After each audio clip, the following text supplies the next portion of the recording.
What is up, Broken Army? Welcome back to the vlog. Here's hoping that you guys are having an awesome weekend. I know that I am, even though I ate a little bit too much today. But anyway, if you missed the last live stream or you missed a community post, you may not be aware, but here, let me tell you. I made an announcement that my plans to open Hoodoo Central 2.0, the shop, have been temporarily put on hold. A lot of you expressed concern. Don't worry, I am okay. Nothing is wrong. Just some family not being real family-like, or family not being neighborly, or whatever it is. But anyway, until I can get them dealt with, the shop is still running just online only for right now.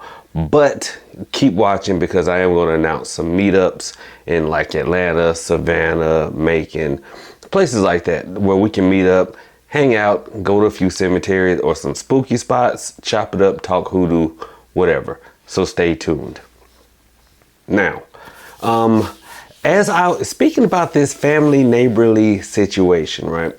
I was looking at the last video, and the last video I did, you guys really liked it. Y'all showed it some love. Show this one some love. I want to get it up to 200 likes. But anyway, the last one was on stopping gossip and slander. And I thought about it as I was pondering what I was going through. What if I showed you guys how to do a return to sender working that is very, very, very simple, very effective, and you probably have all the things already. Now, what is the difference between a return to sender versus, like, say, a stop gossip, right? If you do the work in the last video, it'll stop people from talking about you. Now, who knows how they'll stop? You know, they may just decide to stop on their own volition. Maybe the work will bring something else for them to focus on in their lives. Who knows? It just stops them from gossiping about you. A return to sender, well, that's one of my favorite types of workings. Now, what some of y'all will be like, it's a baneful working. Do y'all really talk like that in real life? But what that does is, everything that they send to you, it could be negative energy, it could be negative entities, it could be just bad vibes. Maybe they gossiping about you, maybe they actually are trying to harm you or something like that. It turns it back on them.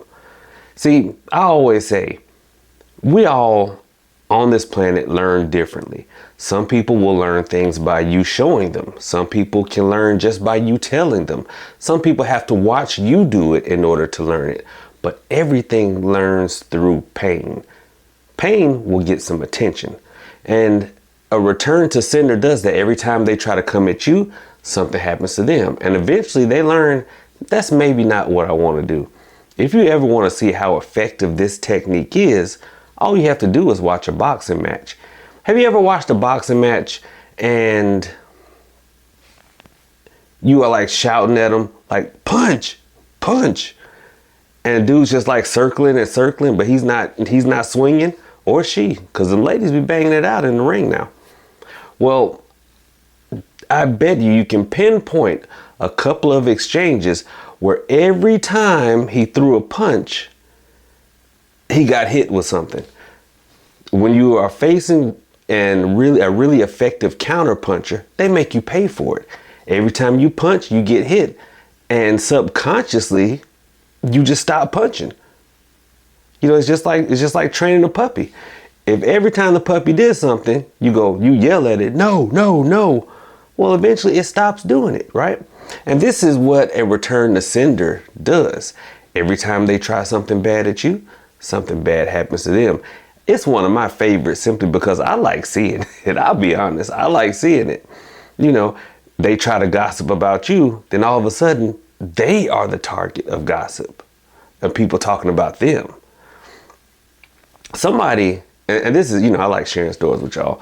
You know, there was someone who used to always love talking about me. I didn't even pay this person any attention, but they loved talking about me. This is a person who told me one time that they would much rather be famous than rich. I don't understand it. Speaking of that, y'all run them donations. And eventually, I mean, you would see it on their social media posts. People would be like, dang, you still talking about this dude? dang, you must have been in love with this dude, right? Or, just stuff like that make them feel terrible, make them feel insignificant, make them feel like nobody was even paying attention, which I don't think they are anymore. But anyway, if someone is like just talking about your looks, then a return to sender will diminish their looks. You see what I'm saying? Whatever they try to do to you will happen to them. And it is more of a negative working, but let's be honest, sometimes you just have to. Okay?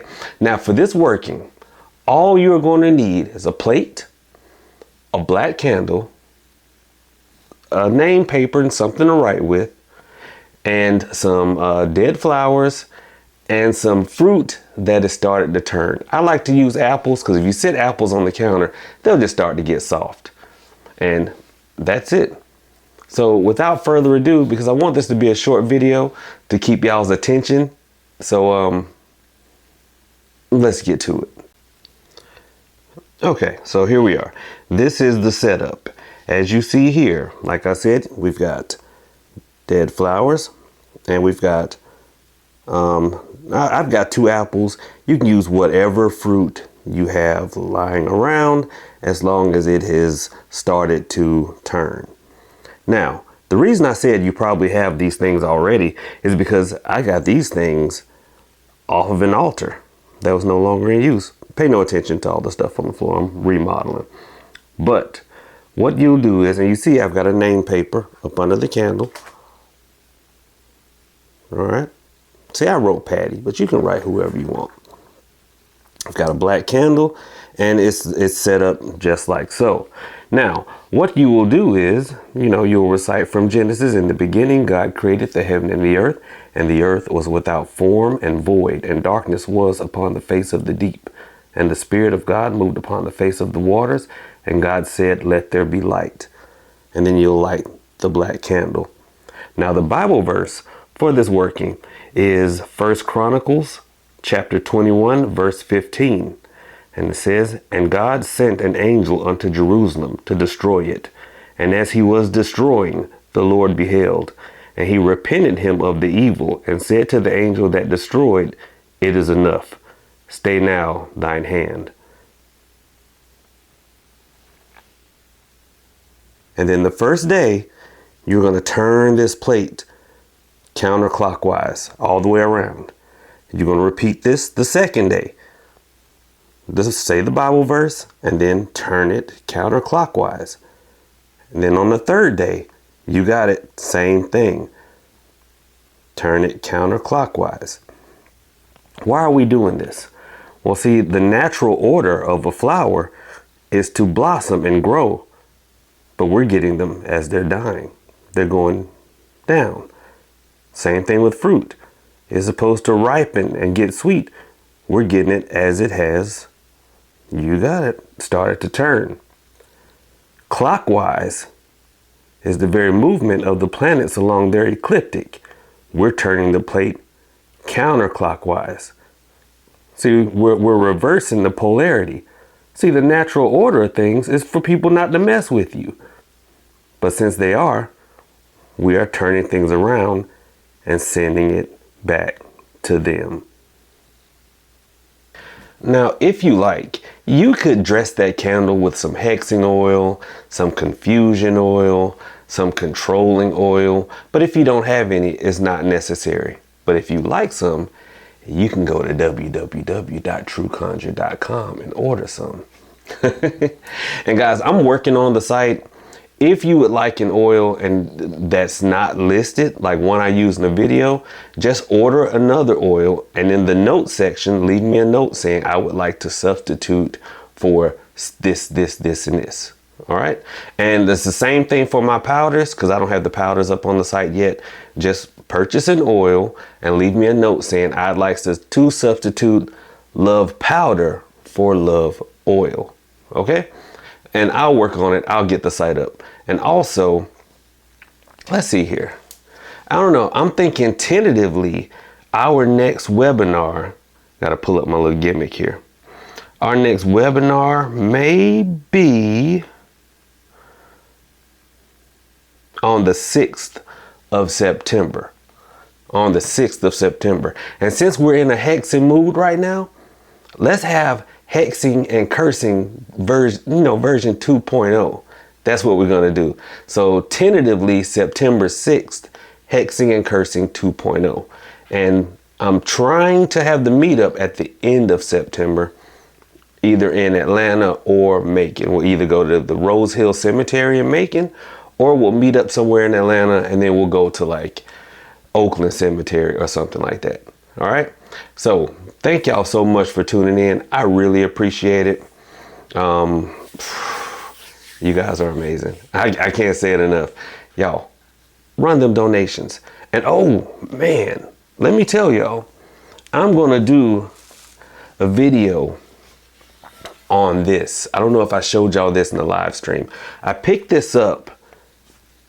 I'm not going to tell y'all where, but I picked this up, and you're right. It's a mirror that has no glass, because the person who this came from a very active house, and the person told me that every time they put a mirror in here, and this is solid silver, by the way, every time they put a mirror in here, it breaks.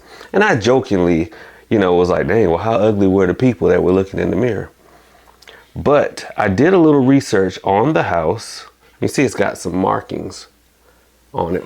Did a little research on the people in the house, and the lady who owned that house and owned this mirror, it said she was like really vain. And so what I'm thinking is that there's a spirit attached to this. I haven't done any divination. This is just me thinking that I think there's a spirit attached to this. I think it was that same lady. And since she was so obsessed with her looks, maybe that's why the mirror always breaks. And I'll show y'all something interesting. I've got my temperature gun, and my office stays kind of warm because the snakes are here. So you see the walls are, if you can see, 77. The floor, come on,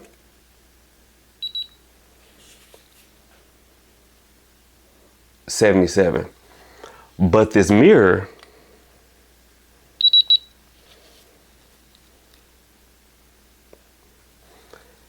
it's always hot. Always. Always. So y'all stay tuned. We're gonna do some digging on this joker. It might be for sale. It also came with some brushes. This stuff is old. So we'll see. And also I'm thinking about having a Hoodoo auction. I've got some really cool stuff that's going to be up for auction. Y'all let me know what y'all think. But anyway, enough jibber jabbering. I got to get this thing edited. But again, thank y'all so much. Profit out.